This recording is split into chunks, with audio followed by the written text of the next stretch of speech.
Magandang araw sa inyong lahat mga bro. Muli maraming salamat sa Diyos sa panibagong pagkakataon na pinagkalob sa atin para makagawa tayo ng mga panibagong kaalaman, mga tutorial patungkol dito sa ating mga motor.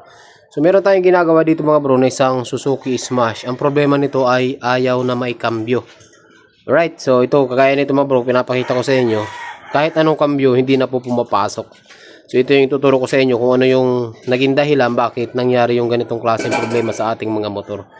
So bago natin umpisahan, syempre yung mga bago pa lang dito sa ating channel, huwag niyo pong kalimutan mag-subscribe and hit the notification bell para po palagi kayong updated tuwing mag-upload po tayo ng mga panibagong tutorials.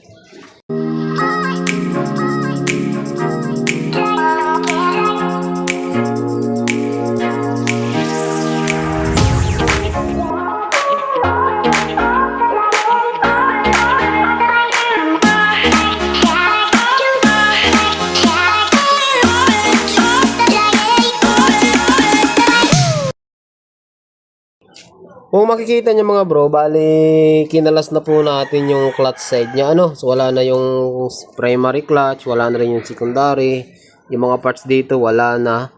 So hinanap ko kasi mga bro yung problema nya. Akala ko sa spring lang, akala ko dito sa clutch, wala talaga mga bro.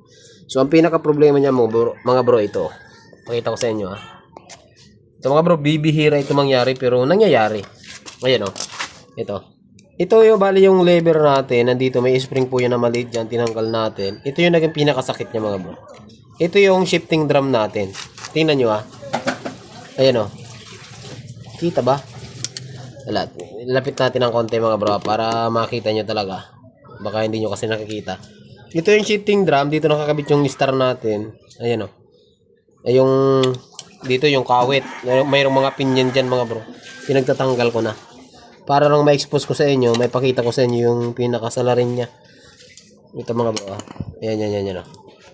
Ayan. So, dapat na nangyayari dyan kapag kinakambyo mga bro, umiikot to. Gumaganon yan Umiikot yan.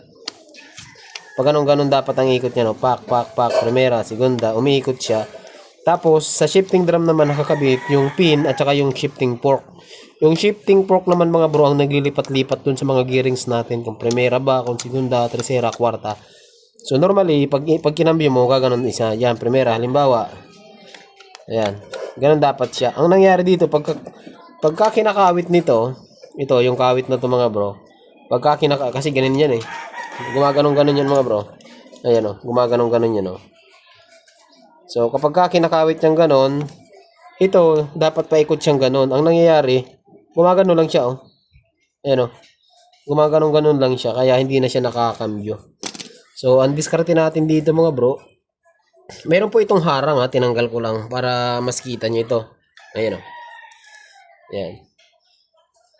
So may tornilyuhan dito yan, ito po yun. Ayan. Ito yan, di ba? Dito yan. So ang harang niya mga bro, ang purpose para dudukutin natin yung bearing.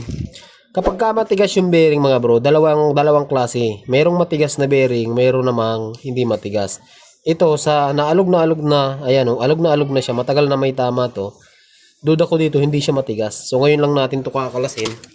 So ang gawin niyo mga bro, kuha kayo ng long nose na matulis. Sungkitin natin to. Try natin. Ayan Ingatan niyo lang na hindi yung mga bulitas niya. Yung mga bulitas niya mga bro, dapat hindi masira. Kasi baka pumasok sa loob dyan.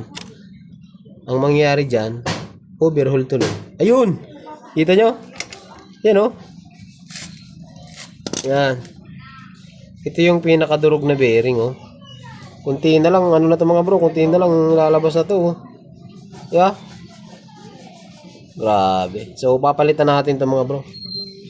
Yung problema, wala yata tayong pamalit.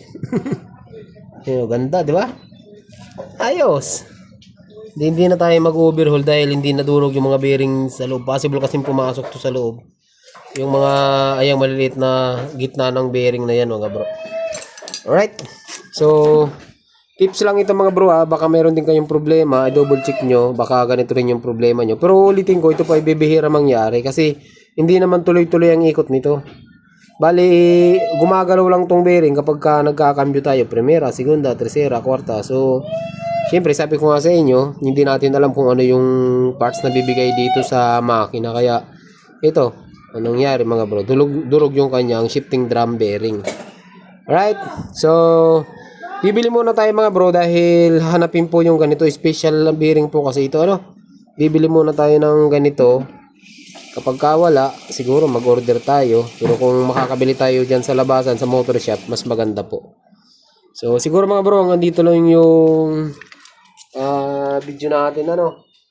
So update ko na lang kayo or gagawa tayo ng part 2 dito kapag ikakabit na natin para may turo ko na rin sa inyo kung paano i-assemble yung mga pinagtatanggal natin na pyesa dito para meron din kayong guide kung sakaling kasi hindi nyo naman ito matatanggal at hindi nyo tinatanggal yung clutch natin, yung primary natin, yung mga tools, yung ano natin dito, mga washer natin, alam nyo naman yung Suzuki, napakadaming washer nito. Isa sa pinakamadaming washer ay yung Suzuki na motor. Mga Shogun, kaya nito, mga Smash.